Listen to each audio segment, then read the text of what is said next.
Hi,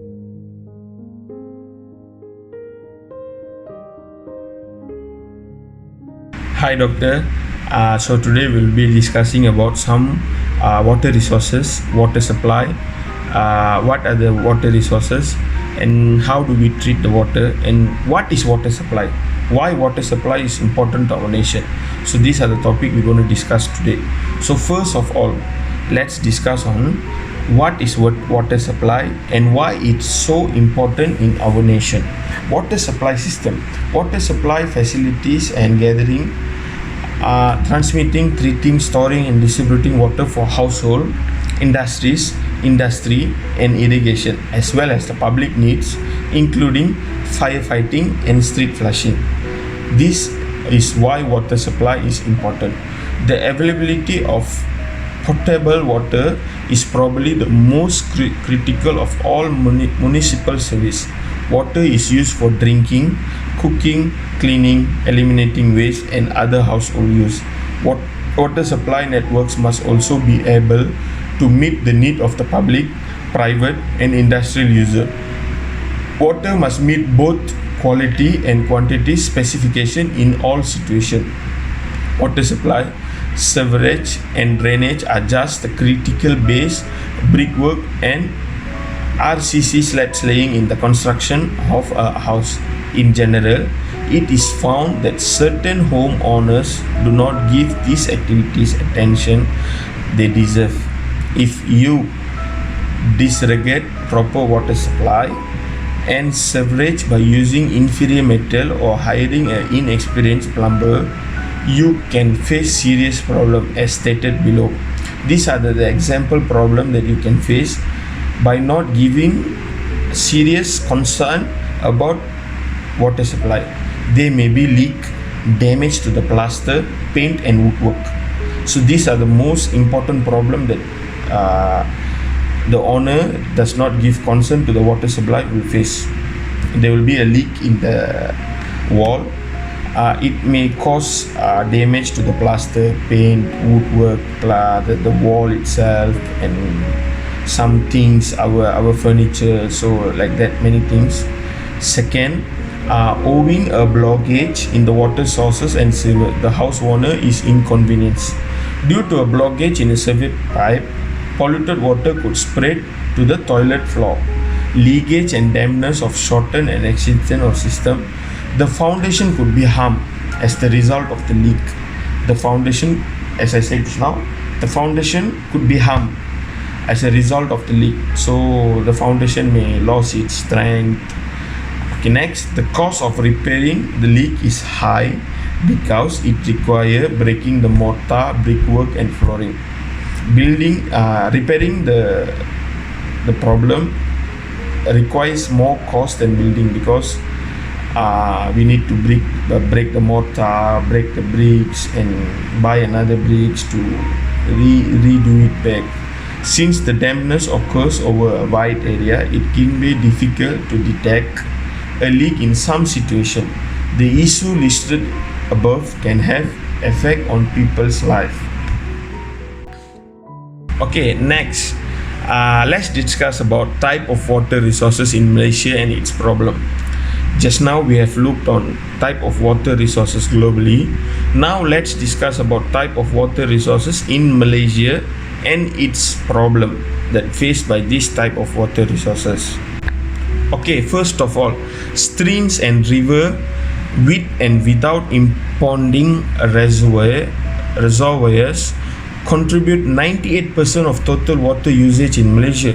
It's huge.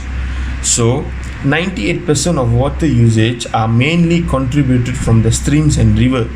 The remainder is contributed by the groundwater. River flow regimes are irregular, and to secure safe yield from the surface water storage facilities were constructed in order to keep the water safe and pure and get rid of impurities. The government has built many water storage facilities. Currently, there are 47 single-purpose and 16 multi-purpose dams with a total storage of 25 billion meter cube. The main reason for the lack of groundwater use in the country is easy availability of the surface water resources. There are over 150 river system in Malaysia. Let's take a look to some of these water resources that are collected in Malaysia. First of all, annual rainfall, which is contributed by the streams and river, where rains pour and the water are reserved in the streams and river. Malaysia are receiving about 990 billion meter cube water from annual rainfall. Second, surface runoff, which is after the rain came, the water that run across the surface. Malaysia are receiving about 566 billion meter cube. Next, evaporate and transpiration, where Malaysia receive about 360 billion meter cube. So these are the main three water resources that Malaysia are receiving. First of all, the largest amount where it holds 990 billion, it's the annual rainfall. Second, the surface runoff, and third, the evaporate and transpiration. While the groundwater recharge only contributed about 64 billion meter cube, and the surface artificial storage, which were called as a dam, only contributed about 25 billion meter per cube. So these are the type of water resources that Malaysia received so that the people can use the water. Okay, now let's take a look on the issues that faced by Malaysia in these water resources. First of all, increased competition for the water. The growth of population and GDP over the last 3 decades, which was 30 years time, has resulted in a heavy demand for water. The problem of population growth is particularly felt in urban areas due to the rural-urban migration and the growing of the urbanization. So many people has departed from the rural to the urban area. So when many people stay in the same place, so they start a competition for the water, because the resources, the people are more in the number compared to the resources. Okay, the exponential growth in urban population area has stretched the government's ability to answer the infrastructure and services needs to provide the environmental condition required for better living.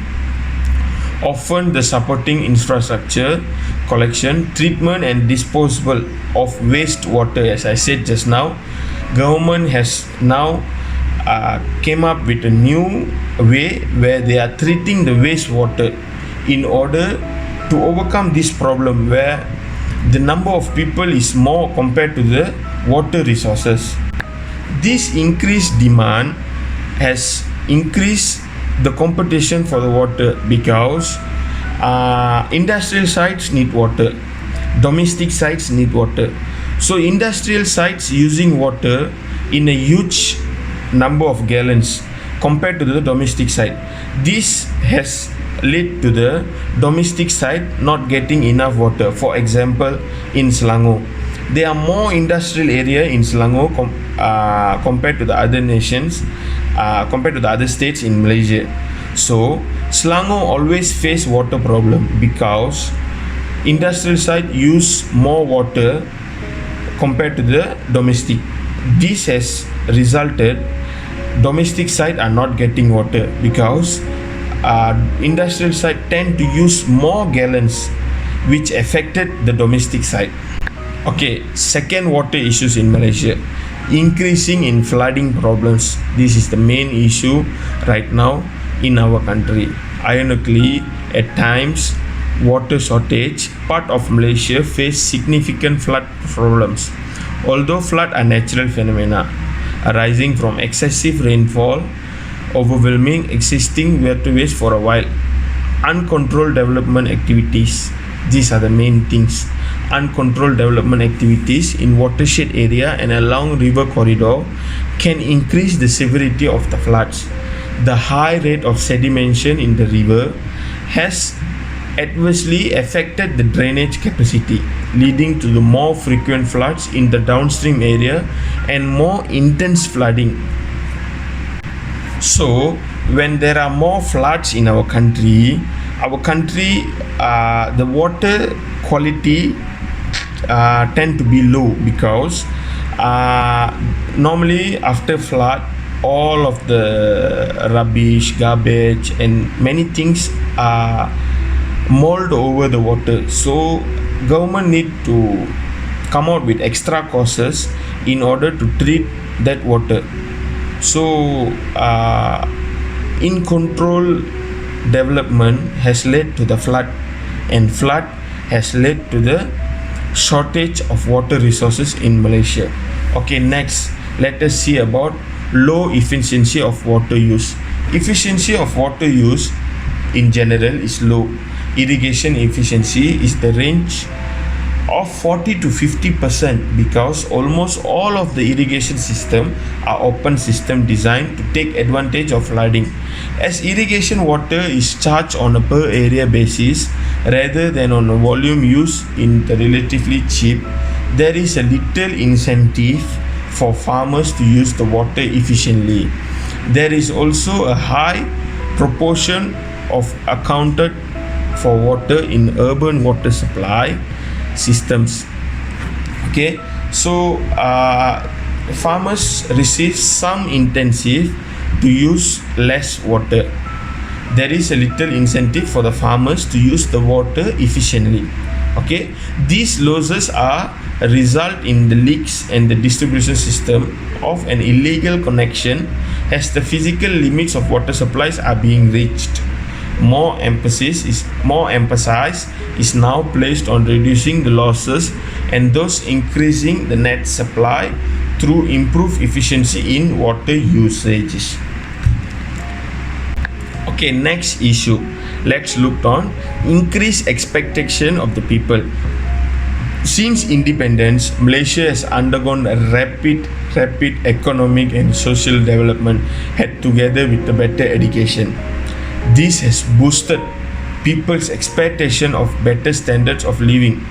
Water shortage and flooding are no longer thought of a natural disaster to be endured and accepted. At the same time, environmental awareness in the country has grown, as reflected in the growing number of public complaints on environmental pollution. This reflects both of the increase in the number of population sources due to the higher level of economic activities or encouragement of the new housing area around existing factories and industries, a greater awareness of danger of environmental pollution. The increased expectation of the people will bring about heavier demand of the water resources, both for the water supply and for the pollution control. In the context of increased demand from population growth and industrialization competing for the diminishing water availability, the need for the optimum utilization of water takes on a greater urgency, moving towards efficiency and effectiveness of use as well as conservation and sustainability. Okay, finally, these are the most important issues in our country: institutional and legal issue. There are no single agency in the country entrusted with the overall responsibility of holistic planning and management of water. So this is the saddest part, because there are many NGOs and there are many government agencies, private agencies, which they were planning for many things in our nation, but there are none of them, even a single agency, who came out with a holistic and a full planning for the water management. Conflicts in water resources management, such as allocation of water rights, flood management, pollution control, environmental protection, are resolved through the interagency coordination and consultation. However, at the federal level, a National Water Resources Council (NWRC) has been set up to pursue a more effective water management, including the implementation of interstate water transfer. Malaysia suffers from a plethora of sector-based law both at federal and state level, and from the lack of comprehensive water law at the present, water legalization is contained within the law that are enforced by the various water related government agencies, and many of these laws are outdated, redundant, and ambiguous.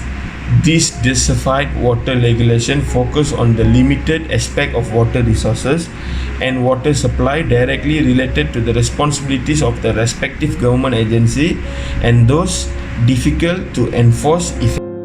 Finally, let's take a look on technology that can be implemented in the water supply in order to treat the water. Okay, the most serious problem in the disruption of our water supply, which has serious implication for the economy and culture. There should be a long-term solution to the issue. So because short-term solution does not give an impact to the water supply, so we should come out with a long-term solution. The reality is that the solution to the dilemma, the solution lies in the deploying an appropriate technology which is already in a place and commonly used in the developed countries. So these solutions are already used in the developed countries. So our nation, Malaysia, should take a look on that development plans and bring that kind of plans to our nation. The country's water treatment system is unable to remove certain contaminants, especially untreated chemical which are dumped near industrial premises. So our nation are facing this severe problem right now because many industrial areas tend to dump all the chemical waste to the river. So we are shortage of technology which can treat to take out the chemical from the water. So we don't have that kind of technology. So that's the main problem that our nation are facing right now. Any suggestion of high emission level as calculated by the order threshold would cause water operators to shut down their treatment system. This is done to keep toxins out of water supply delivery system. The entire water supply is impaired as a result, which can have a negative impact on the economy and culture. Such contaminants that can be removed using validated membranes and electrochemical technologies. However, they are more costly than conventional water treatment method. There is a way to hold down their cost down. We should implement such technology on a standby basis to reduce any surge in emission level at the water intake stage rather than implementing them as a permanent feature in the normal treatment scheme as the order sensors detect dangerous level of contaminants. The raw water source should be redirected to the sophisticated treatment facility for the pre-treatment before continuing on the regular system. This will mean that there will be no interruption in the supply of water. The advantages of this method greatly outweigh the cost of its implementation. Our water delivery system has been disrupted far too often. It's the past time for water operators to employ most up-to-date technologies to address the issue caused by the water polluters. We can rule out the possibility of unintentional pollutant releases. There are few options for recouping the cost of putting such a device in a place. One answer is to make polluting business responsible for it. The other choices is to make all business that work with potentially polluting chemical pay for the whole new scheme. Water supply disruption can be things of the past in this manner. So we can use standby technologies in order to cut down the costs. Thank you.